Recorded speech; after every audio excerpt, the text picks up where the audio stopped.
आज मैं पढ़ाने वाला हूँ क्रिप्स मिशन या क्रिप्स प्रस्ताव।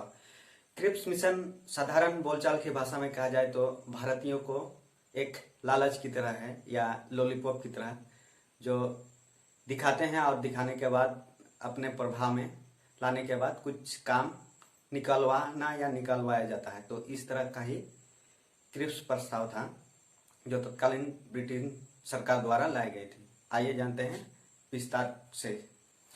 क्रिप्स मिशन 30 मार्च 1942 को क्रिप्स द्वारा प्रस्तावित किया गया था।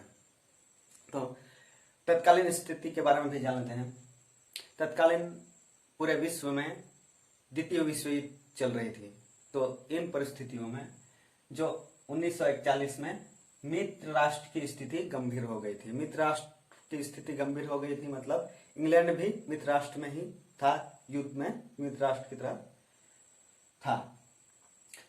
तो जापान तत्कालीन समय में द्वितीय विश्व युद्ध में उसकी शक्ति प्रबल थी और वह जीतते जा रहा था। तो उसने रंगून पर अधिकार कर लिया था और भारत पर भी आक्रमण करने की संभावना थी।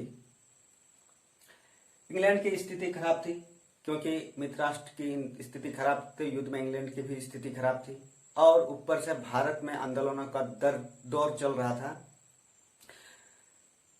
खास करके उसमें व्यक्तिगत सत्याग्रह चल रहा था। इस तरह इंग्लैंड की स्थिति खराब थी और उधर चीन, अमेरिका दबाव डाल रहे थे इंग्लैंड में कि भारत को स्वतंत्रता का या आजादी का प्रलोभन दे दो तो वो भी द्वितीय विश्व युद्ध में साथ देंगे।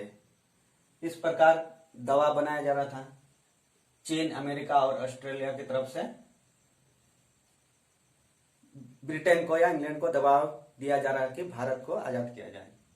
तो इन परिस्थितियों में ब्रिटेन में विचार विमर्श हुआ और सर स्टेफर्ड क्रिप्स को भारत की समस्याओं को सुलझाने के लिए भेजा गया।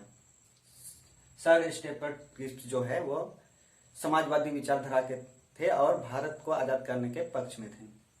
तो 23 मार्च 1942 को क्रिप्स भारत पहुंचते हैं और भारत पहुंचने के बाद कांग्रेस, मुस्लिम लीग, हिंदू महासभा, हरिजन और देसी रियासत की राजाओं और साथ ही साथ उदारवादी व्यक्ति के आंदोलनकारी जो थे उस तरह के लोगों से मिले और विचार विमर्श किए। तत्पश्चात विचार विमर्श के बाद 30 मार्च 1942 को यह प्रस्ताव तैयार करके प्रस्तावित किए क्रिप्स महोदय ने। इसके बाद उसमें क्रिप्स प्रस्ताव में क्या क्या बातें थी उसको भी विस्तार से जान लेते हैं। दो तरह की बातें थी। एक जो पहला भाग में वह युद्ध के बाद की बातें थी, दूसरा जो तत्कालीन जो युद्ध में चल रहा था उस तरह की बातें थी। मतलब दो तरह की बातें थी। पहले देख लेते हैं युद्ध के बाद क्या देने वाले हैं। युद्ध के बाद पहला है अधिराज्य की स्थापना, मतलब भारत को अधिराज्य की स्थापना हो जाएगी, डोमिनियन स्टेट जिसको कहा जाता है। और जो तत्कालीन समय में इंग्लैंड जो एक राष्ट्रमंडल बनाया है, विभिन्न देशों का समूह राष्ट्रमंडल, उसमें भारत जो रहेगा, डोमिनियन स्टेटस मिल जाएगा, भारत राष्ट्रमंडल में रहेगा और उसको स्वतंत्रता भी है भारत को, वो छोड़ भी सकता है, मतलब राष्ट्रमंडल में छोड़ने का अधिकार भी है युद्ध के बाद। और ये युद्ध के बाद ही दूसरा है कि संविधान सभा की स्थापना की जाएगी। यह संविधान सभा जो है संविधान निर्माण करेगी और उसमें ब्रिटिश भारत के प्रतिनिधि रहेंगे, साथ में भारत के जो देशी रियासत है उसके भी प्रतिनिधि रहेंगे जो संविधान सभा में जो रहेंगे और संविधान का निर्माण करेंगे युद्ध के बाद। तीसरा भी ये युद्ध के बाद ही है कि देशी रियासतों को पृथक रहने का अधिकार। इसमें क्या है कि इंग्लैंड की सरकार जो है, जो संविधान सभा द्वारा संविधान का निर्माण होगा उस संविधान को उसी रूप में स्वीकार कर लेगा जिस रूप में वो संविधान बनाया गया है। लेकिन देशी रियासत को यह संविधान जो है वो अगर चाहे तो नहीं मान सकते हैं, तो वो जो नहीं मानेंगे वो स्वतंत्र रह सकते हैं। संघ में मिले या ना मिले उस पे वो डिपेंड करता है, मतलब संविधान नहीं मानेंगे तो वो स्वतंत्र रह सकते हैं। और दूसरा बात, जो ये जो संविधान सभा द्वारा संविधान निर्माण किया गया, उस संविधान को जो मानेगा वैसे रियासतों को इंग्लैंड से अलग से फिर और एक संधि भी करनी होगी। इस तरह की बातें थी, ये युद्ध के बाद वाली बातें या प्रस्ताव थी।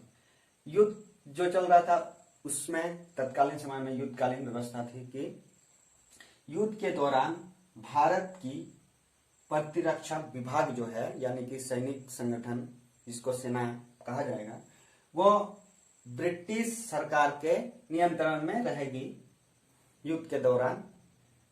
और युद्ध के दौरान जो आर्थिक साधन जो है सैनिक के व्यवस्था, खाने पीने या जितना भी खर्चा होगा वो संगठित करेगा भारत, यानी कि आर्थिक साधनों को संगठित करने की जिम्मेदारी भारत की है। मतलब युद्ध लड़ेगा इंग्लैंड के लिए, अधिकार सैनिक पर इंग्लैंड का रहेगा, लेकिन आर्थिक जो संसाधन का जुगाड़ करने का जो है भारत की जिम्मेदारी है। इस तरह का व्यवस्था थी। तो देखने से ही लगता है कि ये भारत के लिए अच्छी व्यवस्था नहीं थी। भारत में तत्कालीन समय में सभी ने इसका विरोध किया, लेकिन कुछ कुछ फायदा भी देखने को मिलता है तत्कालीन जो संस्था या संगठन या पार्टियों लोगों को। जैसे कि कांग्रेस को इसलिए अच्छा लग रहा था कि उसको अधिराज्य तो मिल जाएगा, और दूसरी बात राष्ट्रमंडल से भी उसको छूट है। मुस्लिम लीग को इसलिए खुशी है कि वो पृथक रह सकता है, अलग रह सकता है, इसलिए मुस्लिम लीग खुश है। साथ ही साथ जो है ये देसी राजाओं का भी, बहुत सारे देसी राजाओं का ये इच्छा थी कि अलग रहें, इसलिए ये लोग भी खुश थे। लेकिन कई सारे हिंदुस्तानी जो सोच या भारतवर्ष के अखंडता के सोच वाले हैं उससे खुश नहीं थे, और क्रिप्स मिशन का आलोचना किया गया तत्कालीन समय में। महात्मा गांधी ने इसे पोस्ट डेटेड चेक कहा है, मतलब जो चेक खत्म हो गया, डेट खत्म हो गया। नेहरू ने भी इस प्रस्ताव की आलोचना की। पंडित जवाहरलाल नेहरू का कहना है, मैंने इन प्रस्तावों को जितनी बार पढ़ा उतनी ही ज्यादा मुझे इसमें निहित प्रस्तावों से निराशा हुई। महात्मा गांधी का कहना था कि क्रिप्स महोदय कहते हैं कि भारत के लिए आपके पास बस यही प्रस्ताव थे तो आपने इंग्लैंड से आने की कष्ट क्यों की? अगर भारत के संबंध में आपकी यही विचार है तो मेरा एक परामर्श है कि आप अगली हवाई से आप इंग्लैंड वापस चले जाएं। इस तरह का महात्मा गांधी ने भी विचार रखे हैं इस प्रस्ताव के बारे में।